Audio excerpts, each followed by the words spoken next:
अगर ज़िंदगी में किसी चीज़ की कीमत पता लगानी हो तो किसी चीज़ की कीमत यह होती है कि आप उसके बदले में अपनी कितनी ज़िंदगी लगाते हैं या आप कितना वक्त देते हैं, कितना टाइम देते हैं किसी चीज़ को अपने जीवन में सार्थक बनाने के लिए।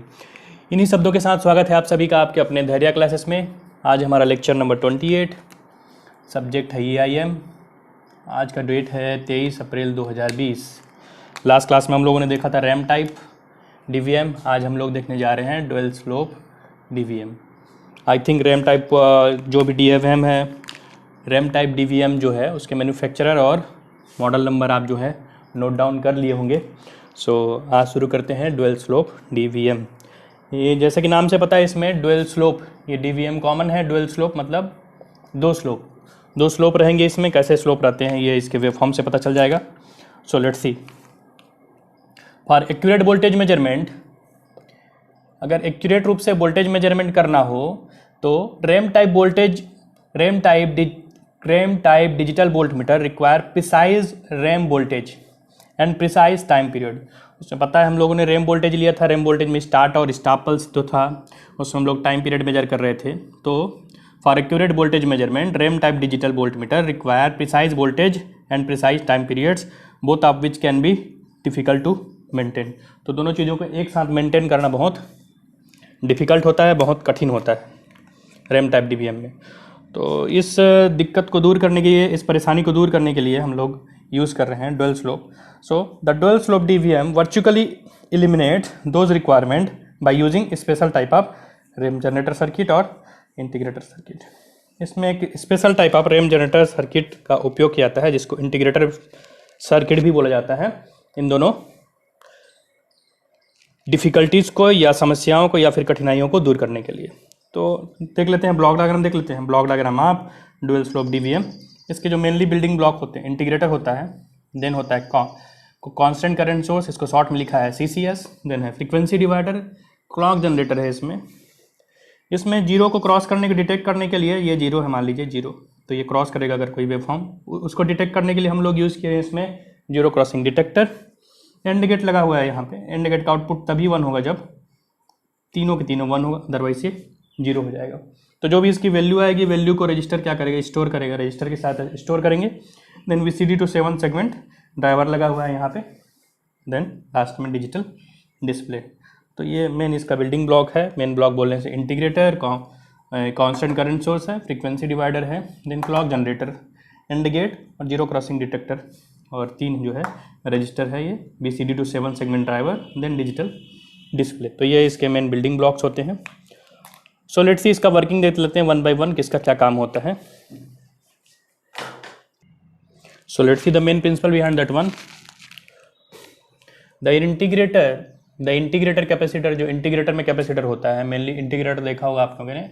इंटीग्रेटर में ओपेम रहता है, ऊपर में क्या रहता है, कैपेसिटर रहता है। तो इंटीग्रेटर का जो कैपेसिटर रहेगा वो क्या करेगा, चार्जिंग करेगा, डिस्चार्जिंग करेगा। मेन इसका प्रिंसिपल इसके चार्जिंग और डिस्चार्जिंग के ऊपर ही डिपेंड करता है। So the integrator capacitor is first charge from the analogue input voltage and then discharge at a constant rate to give a time period that is measured digitally. एक बार charge करेगा, एक बार discharge करेगा, charge और discharge के बीच में एक टाइम पीरियड देगा। उसी टाइम पीरियड पे क्या करेंगे हम लोग, उसको मेजर कर लेंगे। तो उसके चार्जिंग और डिस्चार्जिंग के ऊपर उसका वोल्टेज का मान डिपेंड करेगा, या फिर उसी टाइम पे हमको टाइम पीरियड मिलेगा। उस टाइम पीरियड को हम लोग डिजिटली मेजर कर लेंगे डिजिटल डिस्प्ले की सहायता से। The charge and discharge result in two voltage versus time slope which gives the circuit its name dual slope. ये देख रहे होंगे डुअल स्लोप दिया है इसमें, एक स्लोप ये, एक स्लोप ये, डुअल स्लोप। तो इसी चार्जिंग और डिस्चार्जिंग फिनोमिना के ऊपर हमको 2 स्लोप मिलता है, वोल्टेज वर्सेस टाइम का। ये वोल्टेज है, ये टाइम है, तो वोल्टेज वर्सेस टाइम का 2 स्लोप मिला। ये आपका ओरिजिन है, अगर इसकी बात करो तो ये वोल्टेज एक्सिस है, ये आपका टाइम एक्सिस है। This is time axis, this is voltage axis. तो वोल्टेज वर्सेस टाइम पे क्या मिला, 2 स्लोप मिला। That's why it is called dual slope DVM। आगे देखते हैं, ये आपका वेवफॉर्म है, तो डिफरेंट वेवफॉर्म देखते हैं, वेवफॉर्म कैसे बनते हैं। So the central waveform for the integrator is waveform for the integrator is derive from the clock generator by use of A frequency divider. तो जो हम वेवफॉर्म है, सेंट्रल वेवफॉर्म है इंटीग्रेटर का, that is derive from clock generator. Clock generator जो था ऊपर से, उसको क्लॉक जनरेटर की सहायता से क्या करेंगे हम लोग, फ्रीक्वेंसी डिवाइडर में फीड करेंगे। जो ऊपर था क्लॉक जनरेटर, उसको फीड करेंगे। So let's see the waveform. So during time t1 the capacitor is charge negatively from vi। इस t1 की बात कर रहा है, ये वाला टाइम t1। अगर मैं t1 की बात करूं तो ये अपना टाइम है t1। This is integrator control waveform time t1। तो टाइम t1 में क्या करेगा, the capacitor is charge negatively from vi giving a negative going RAM. ये कैपेसिटर चार्ज करेगा vi तक, नेगेटिव गोइंग है। इस केस में क्या होगा, कैपेसिटर चार्ज हो रहा है, the capacitor is charge. Negative going ramp है। This produce a voltage v naught that is directly proportional to vi। तो ये जो स्लोप है ना, negative going slope is finally proportional to vi and this one is v naught. तो capacitor discharge हुआ, जो भी स्लोप रहेगा वो इनपुट वोल्टेज के प्रोपोर्शनल रहेगा और हमको क्या मिलेगा, v नॉट मिलेगा। तो इस डायरेक्शन में क्या हुआ, कैपेसिटर चार्ज हुआ किस में, t1 टाइम पे। आगे देखते हैं। The constant current source is then switch into the circuit to discharge the capacitor. इसके बाद क्या करेंगे, कांस्टेंट करंट सोर्स को स्विच ऑन करेंगे सर्किट में और कैपेसिटर क्या होगा, डिस्चार्ज होगा। फिर क्या स्लोप मिलेगा, पॉजिटिव गोइंग स्लोप।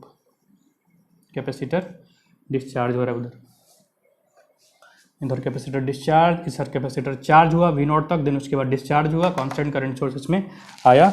तो circuit to discharge the capacitor and then the slope will be positive going slope. We get the positive going slope. आगे देखते हैं। आगे देखते हैं।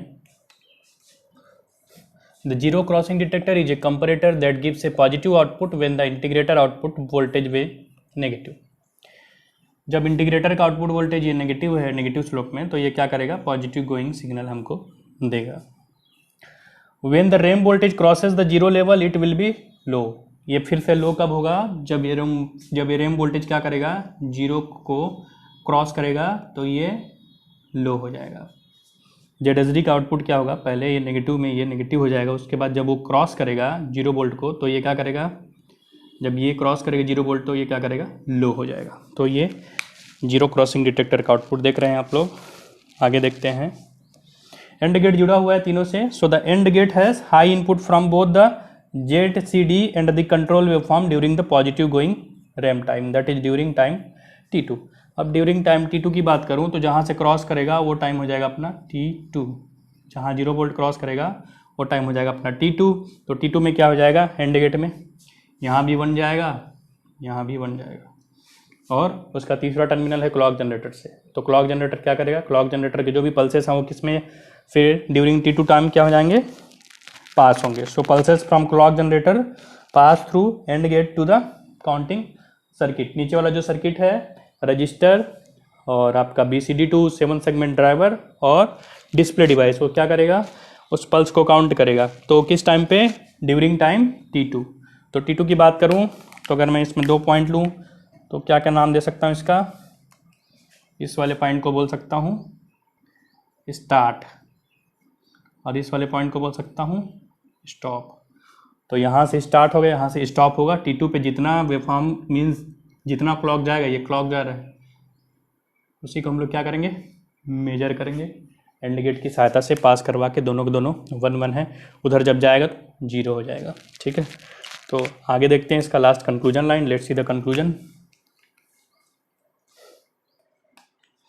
सो the conclusion is the counting circuit are reset to 0 after t2 duration. t2 duration के बाद counting circuit क्या हो जाएगा, 0 हो जाएगा, क्योंकि एंड गेट पे 0 हो जाएगा input. So since t2 is directly proportional to v naught, चूँकि t2 जो है directly proportional to v naught है and v naught is proportional to vi है, so the output is digital measurement of analogue input that is vi, जिसको कहाँ पे हम लोग अप्लाई किए थे, इंटीग्रेटर के इनपुट पे अप्लाई किए थे vi। तो लास्ट में हमको मिल गया डिजिटल फॉर्म में vi का वैल्यू। तो ऐसे हम लोग मेजर करेंगे। ये हमारा डुअल स्लोप DVM। तो कमेंट बॉक्स में कमेंट कीजिएगा डुअल स्लोप DVM के मैन्युफैक्चरर और मॉडल नंबर। नेक्स्ट क्लास में हम लोग देखेंगे इंटीग्रेटिंग टाइप DVM। सो तब तक के लिए स्वस्थ रहिए, सुरक्षित रहिए। धन्यवाद सभी का।